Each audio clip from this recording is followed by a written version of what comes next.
Have you ever given your whole life to your family, only to realize, when the time came, they saw you as nothing more than a wallet? That's what happened to me. 68 years of sweat, sacrifice, and loyalty, erased by the people I loved most. But they forgot one thing about men my age. We may walk slower, we may ache more, but we've lived long enough to know how to strike back. My name's Walter Thompson. I'm 68 years old, a retired steelworker here in Ohio. Spent my whole life working 12-hour shifts, 7 days a week, just to give my kids a chance at something better than what I had. These days, my mornings are simple. I sit on the porch with a mug of black coffee, listen to the radio hum old country songs, and watch the world pass a little slower than it used to. My back still reminds me of every shift I pulled in that plant, every time I carried steel beams when I should have been home at my daughter's birthday. On the mantel, there are photos, my late wife Mary smiling in her Sunday dress, my children Michael and Sarah when they were still young and innocent. I look at those pictures sometimes and wonder, did all my sacrifice really matter to them, or was it just a story they told themselves until money got involved? See, I wasn't a perfect father, but I was a loyal one. I gave Michael everything he asked for, paid his tuition when he dropped out of college, helped him buy his first house, even loaned him money when his business ideas kept failing. And Sarah, sweet Sarah, I paid off her student loans, covered her medical bills when she had her first child. I thought loyalty ran in the blood. I thought family was unshakable. Turns out I was wrong. Michael, my eldest, he's always been slick, greedy. He wears those sharp suits now, thinks working in some corporate office makes him better than the rest of us. And he never lets me forget I'm just a steelworker. I'll never forget one of our last conversations before it all blew up. He looked me dead in the eye and said, "Dad, the world's different now. You wouldn't understand how things work today." And I told him, "Maybe so, son, but I know how loyalty works." He just smirked, patted my shoulder like I was some old fool, and in that moment I realized, he didn't see me as his father anymore, just an obstacle between him and the money he thought he deserved. But what he didn't realize was, I've lived long enough to know patience is the sharpest weapon. The hammer finally dropped at my brother Frank's while reading. Frank and I were close. He was the kind of man who built everything with his hands, just like me. When he passed, he left behind a good piece of land and savings, and he wanted me to have half. The family gathered at the lawyer's office. Michael was there, Sarah too. I thought it would be a quiet, respectful reading, but when the lawyer unfolded those papers I noticed something odd, pages that shouldn't have been there. Michael leaned back in his chair, smiling like a cat, and then I heard it. He had arranged amendments, paperwork that transferred responsibility to him.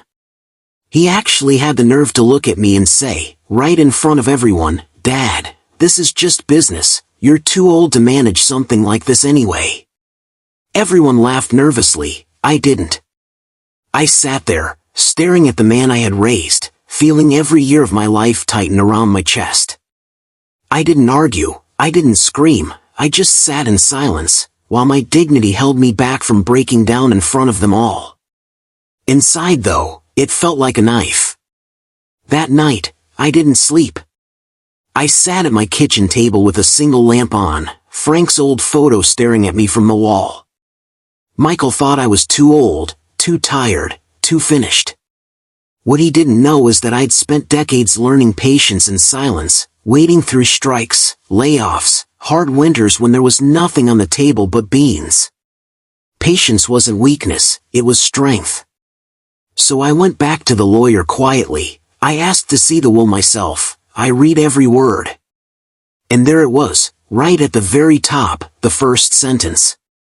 My estate shall be divided equally between my brother Walter Thompson and his heirs, without contest. Turns out no amendment could ever override that first line. I didn't say a word to Michael. I let him believe he'd won, let him laugh, let him brag, because I knew when the time came the fall would be harder. In the weeks that followed, I could feel Michael's arrogance grow. He started calling Sarah, whispering about how Dad was too weak to fight, He even told neighbors he was already planning to sell the land.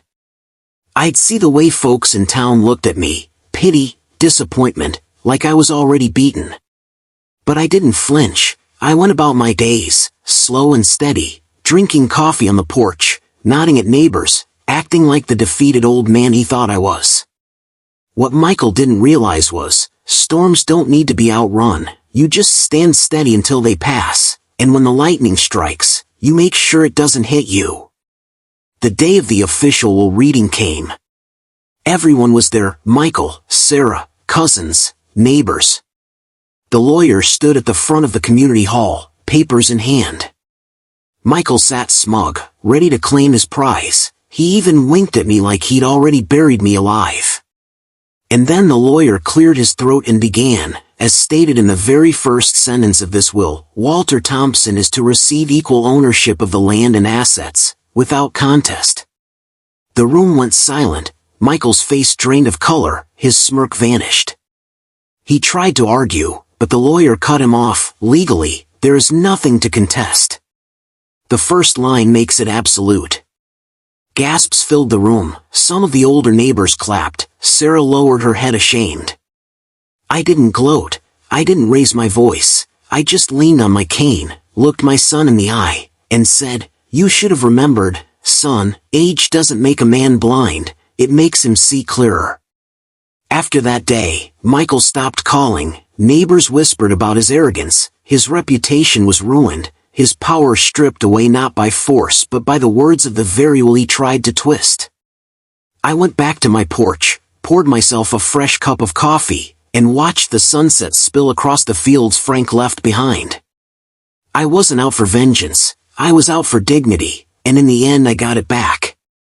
Because justice doesn't always roar, sometimes it whispers in the first line of a will. We older folks, we're not past our fight, we just choose our battles differently, and sometimes patience and dignity strike harder than any fist ever could.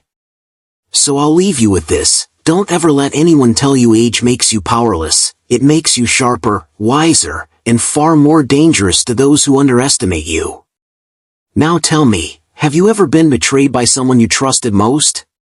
Share your story down in the comments, and if this story spoke to you, hit that like button, subscribe, and join me again for more tales of heartbreak, betrayal, and resilience. This was Walter Thompson's story, and it's one I'll never forget.